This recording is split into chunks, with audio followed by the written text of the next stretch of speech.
Hello everybody, welcome to our reading today of the Absolutely True Diary of a Part-Time Indian. This chapter is called In Like a Lion. I'd never guessed I'd be a good basketball player. I mean, I'd always loved ball, mostly because my father loved it so much, and because Rowdy loved it even more. But I figured I'd always be one of those players who sat on the bench and cheered his bigger, faster, more talented teammates to victory and or defeat. But somehow or another, as the season went on, I became a freshman starter on a varsity basketball team. And sure, all of my teammates were bigger and faster, but none of them could shoot like me. I was the hired gunfighter. Back on the res, I was a decent player, I guess. A rebounder and a guy who could run up and down the floor without tripping. But something magical happened to me when I went to Reardon. Overnight, I became a good player. I suppose it had something to do with my confidence. I mean, I'd always been the lowest Indian on the reservation totem pole. I wasn't expected to be good, so I wasn't. But in Reardon, my coach and the other players wanted me to be good. They needed me to be good. They expected me to be good. And so I became good. I wanted to live up to expectations. I guess that's what it comes down to, the power of expectations. And as they expected more of me, I expected more of myself. And it just grew and grew until I was scoring 12 points a game. As a freshman, Coach was thinking I would be an all-state player in a few years. He was thinking maybe I'd play some small college ball. It was crazy. How often does a reservation kid hear that? How often do you hear the words Indian and college in the same sentence? Especially in my family, especially in my tribe. But don't think I'm getting stuck up or anything. It's still absolutely scary to play ball, to compete, to try to win. I throw up before every game. Coach said he used to throw up before games. Kid, he said, some people need to be clear the pipes before they can play. I used to be a yucker. You're a yucker, and ain't nothing wrong with being a yucker.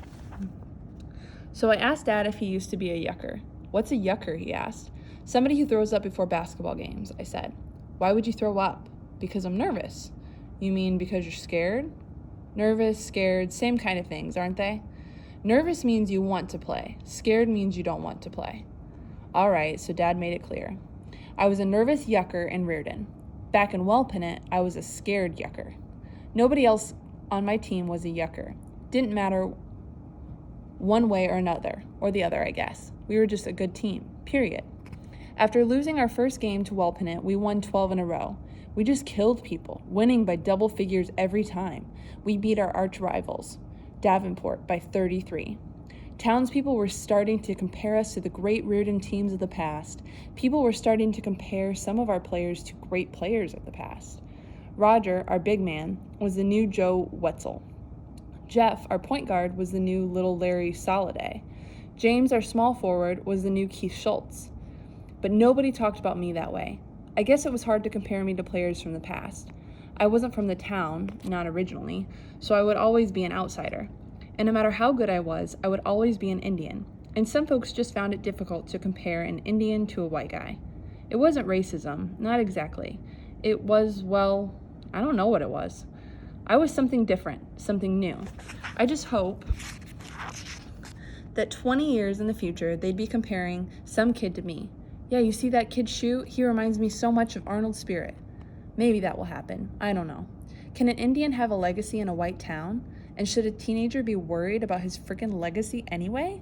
Geez, I must be egomaniac. Well, anyway, our record was 12 wins and 1 loss when we had our rematch with Wellpinit. They came to our gym, so I wasn't going to get burned at the stake.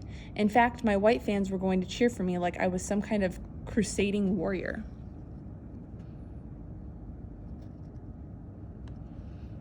Geez, I felt like one of those Indian scouts who led the U.S. cavalry against other Indians. But that was okay, I guess. I wanted to win. I wanted revenge.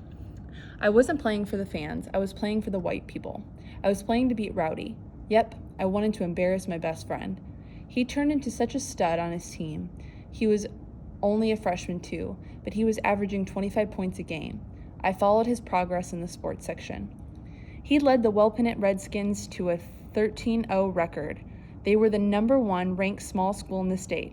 Wellpinit had never been ranked that high, and it was all because of Rowdy.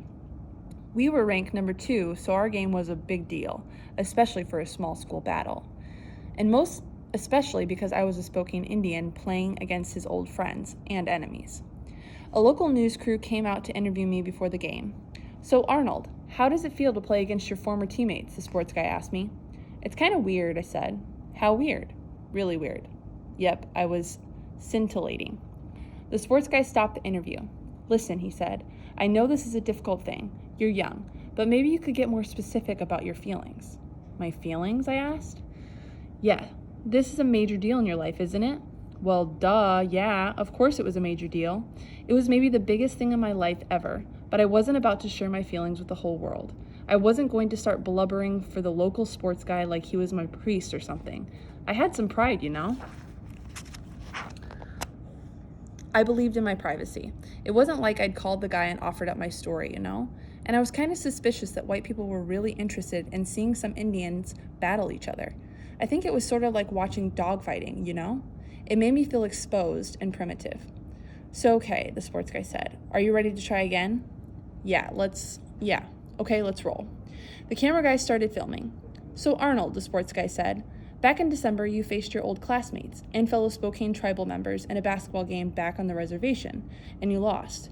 They're now the number 1 ranked team in the state, and they're coming to your home gym. How does that make you feel?" "Weird," I said. Cut, the sports guy said. He was mad now. "Arnold," he said, "could you maybe think of a word besides weird?" I thought for a bit. "Hey," I said, "how about I say that it makes me feel like I've had to grow up really fast, too fast, and that I've come to realize that every single moment of my life is important, and that every choice I make is important, and that a basketball game, even a game between 2 small schools in the middle of nowhere, can be the difference between being happy and being miserable for the rest of my life." "Wow," the sports guy said, "that's perfect. That's poetry. Let's go with that, okay?" "Okay," I said. "Okay, let's roll tape," the sports guy said again and put the microphone in my face. "Arnold," he said, "tonight you're going into battle against your former teammates and Spokane tribal members and Wellpinit Redskins. They're the number 1 ranked team in the state, and they beat you pretty handedly back in December. Some people think they're going to blow you out of the gym tonight. How does that make you feel?" "Weird," I said. All right, that's it," the sports guy said. "We're out of here." "Did I say something wrong?" I asked. "You are a little bleep," the sports guy said. Wow, are you allowed to say that to me? I'm just telling the truth. He had a point there. I was being a jerk. "Listen, kid," the sports guy said, "we thought this was an important story. We thought this was a story about a kid striking out on his own, about a kid being courageous, and all you want to do is give us grief." Wow. He was making me feel bad. "I'm sorry," I said. "I'm just a yucker." "What?" the sports guy asked. "I'm a nervous dude," I said. "I throw up before games. I think I'm just sort of metaphorically throwing up on you." "I'm sorry. The thing is, the best player on Wellpinit, Rowdy, he used to be my best friend, and now he hates me. He gave me a concussion that first game, and now I want to destroy him. I want to score 30 points on him. I want him to remember this game forever." "Wow," the sports guy said. "You're pissed." "Yeah, you want me to say that stuff on camera?" "Are you sure you want to say that?" "Yeah." "All right, let's go for it." They set up the camera again, and the sports guy put the microphone back in my face. "Arnold, you're facing off against the number 1 ranked Wellpinit Redskins tonight and their all-star Rowdy, who used to be your best friend back when you went to school on the reservation. They beat you guys pretty handedly back in December, and they gave you a concussion. How does it feel to be playing them again?" "I feel like this is the most important night in my life," I said. "I feel like I have something to prove to the people in Reardon, the people in Wellpinit, and to myself." "And what do you think you have to prove?" the guy asked. "I have to prove that I am stronger than everybody else. I have to prove that I will never give up. I will never quit playing hard, and I don't just mean in basketball. I'm never going to quit living life this hard, you know? I'm never going to surrender to anybody. Never, ever, ever. How bad do you want to win? I never wanted anything more in my life. Good luck, Arnold. We'll be watching." The gym was packed 2 hours before the game. 2,000 people yelling and cheering and stomping. In the locker room, we all got ready in silence. But everybody, even Coach, came up to me and patted my head and shoulder, or bumped fists with me, or gave me a hug. This was my game. I mean, I was still just the second guy off the bench, just the dude who provided instant offense, but it was all sort of warrior stuff too. Thank you. Now, if you'll excuse me, I'm going to go vomit my guts out. We were all boys desperate to be men, and this game would be a huge moment in our transition. Okay, everybody, let's go over the game plan, Coach said. We all walked over to the chalkboard area and sat on folding chairs. Okay, guys, Coach said, we know what these guys can do. They're averaging 80 points a game. They want to run and run and run, and when they're done running and gunning, they're going to run and gun some more. Man, that wasn't much of a pep talk. It sounded like Coach was sure we were going to lose. And I have to be honest, guys, Coach said. We can't beat these guys with our talent. We just aren't good enough. But I think we have bigger hearts, and I think we have a secret weapon. I wondered if Coach had maybe hired some mafia dude to take out Rowdy.